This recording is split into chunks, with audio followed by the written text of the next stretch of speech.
appelé également crédit bail, est un levier de financement de l'investissement parmi d'autres.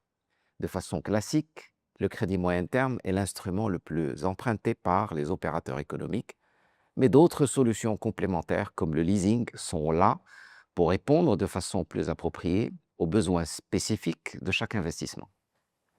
Plus précisément, le leasing prend la forme d'une location avec option d'achat d'un bien d'équipement ou encore un bien immobilier que le leaseur acquiert pour le compte de son client investisseur et le met à sa disposition.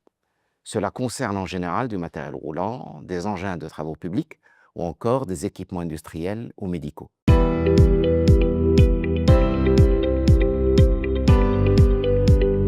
Il s'agit d'un secteur qui contribue depuis plus de 60 ans dans le financement des investissements nationaux, avec un encours porté qui dépasse les 60 milliards de dirhams à fin 2025, et ce en direction de l'ensemble des opérateurs économiques, commençant par les grandes entreprises, les PME, les TPE et les professions libérales. En 2025, ce sont près de 24 milliards de dirhams de financement en leasing qui ont été distribués au niveau national, en progression de plus 25% par rapport à 2024, accompagnant plusieurs secteurs stratégiques. Nous avons le bâtiment et travaux publics et le transport qui ont levé chacun environ 23% des financements, essentiellement pour l'investissement en engins de chantier, en équipements lourds ou encore en flotte de matériel roulant. Ensuite, vient l'industrie qui a capté environ 20% des financements ayant servi essentiellement à la modernisation et à l'automatisation des outils de production. Cette dynamique est particulièrement visible dans l'agroalimentaire, la chimie et certaines industries manufacturières.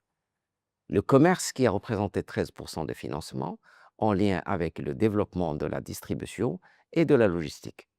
Et enfin, j'aimerais mettre en avant le secteur de la santé qui, depuis quelques années, a de plus en plus recours à ce mode de financement pour les investissements en équipements médicaux et infrastructures de soins. Cela représentait 6% des financements en 2025.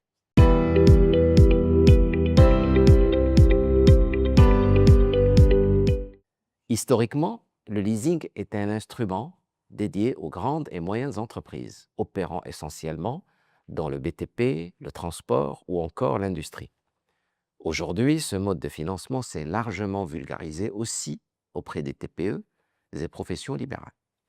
Tout d'abord pour sa simplicité de mise en place et ses délais de traitement, mais aussi pour les solutions qu'il apporte aux besoins spécifiques des opérateurs. Par ailleurs, il est particulièrement recommandé pour les investissements récurrents.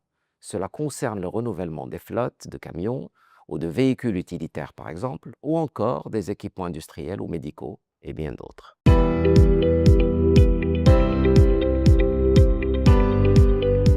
Le leasing est destiné par excellence aux investisseurs en phase d'extension de leurs activités ou de renouvellement de leurs équipements.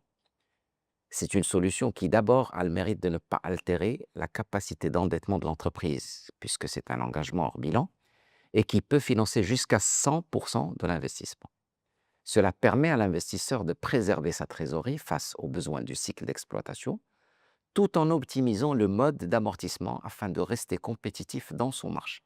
Par ailleurs, le parcours du leasing tel qu'il est conçu au niveau du montage des dossiers de financement met à contribution et le leaser et le fournisseur de matériel afin de rendre l'expérience client simple, fluide et surtout rapide en termes de mise en place.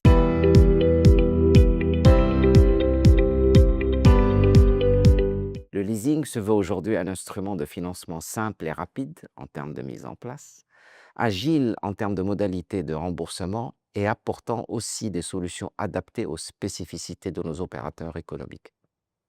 Plus que jamais et au-delà des grandes entreprises et PME, les TPE et les professions libérales ont de plus en plus recours à ce levier pour renouveler leurs équipements, leur matériel roulant ou encore opérer une extension de leurs activités. Il ne faut pas hésiter à prendre attache avec son conseiller bancaire ou en leasing pour avoir plus d'informations sur ce mode de financement et bien évidemment se faire accompagner.